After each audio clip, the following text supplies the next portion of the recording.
Did you know that the man this building is named after was somewhat of a real-life superhero? Frank Johnson was a father, husband, Marine, community activist, farmer. The list goes on. You should take notes.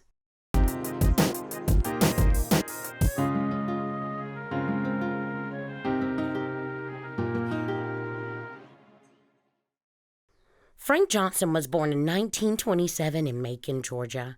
He attended Phyllis Wheatley Elementary School, which is now Ingram Pye, and Hudson High School, which is where the Booker T. Washington Center is located now. Growing up, he went to Wheatley School, and then he also went to Hudson High School. While he was at Hudson High School, he decided that he would join the Marines. Frank Johnson, one thing, he was a Marine and I was a Marine, but I didn't know him that way. Whenever there was a demonstration going on for equal justice, fighting racism, and we have a march or picketing, Frank was there. Frank joined the United States Marine Corps during his junior year of high school. He was one of the first African-American Marines known as the Montford Point Marines. He served in a segregated unit in Jacksonville, North Carolina. He served his time in the Marine Corps. He came back to high school, and at this time, he met my mother, Dorothy Purnell. In high school, my father played football, and he also ran track. He loved running and was able to secure a football scholarship to Savannah State College. Returning to Macon in 1947, Frank went back to Hudson High School to finish his senior year. He met Dorothy Purnell, and the two studied together at Savannah State College.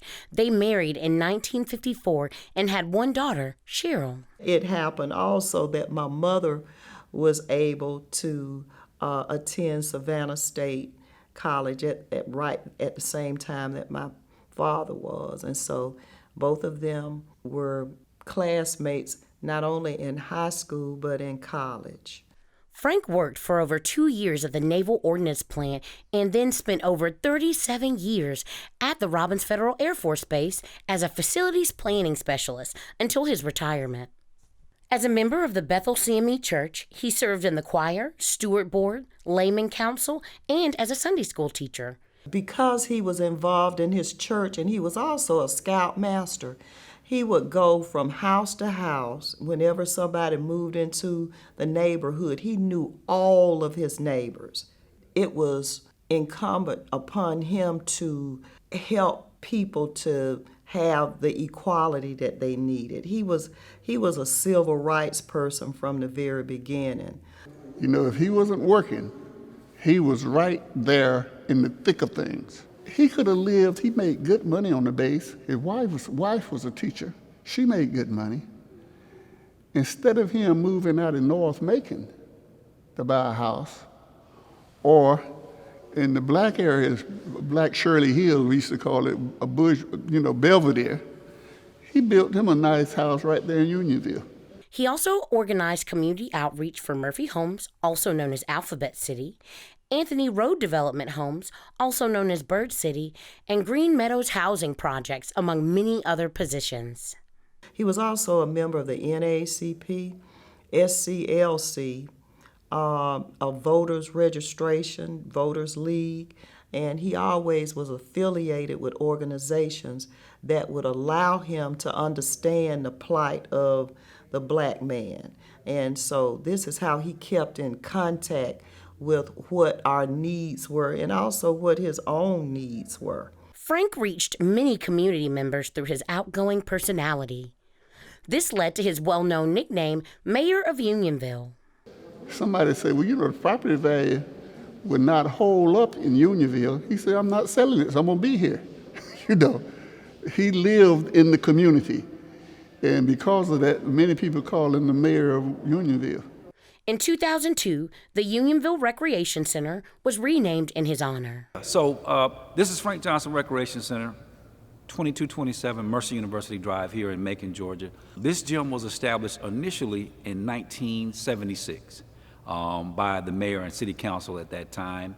I used to hoop in this gymnasium. Our first black mayor, the Honorable Mayor C. Jack Ellis, went to city council with the idea of renaming this gymnasium after Frank J. Johnson. And so they all concluded that it was a noteworthy and a worthy and deserving undertaking and agreed with him. And that's how we came by the name of the gym currently. In 2012, he received the Congressional Gold Medal of Honor for his service as one of the Black Marines who completed basic training at Montford Point. What people say about him is very consistent with who he actually was and how he actually lived. He lived there, he fought to improve the lives of people there, and he didn't find it necessary to move out of the community to do those things. My father always taught me that no one is ever better than you, nobody. But you are never better than anybody else. And to be happy and secure in yourself.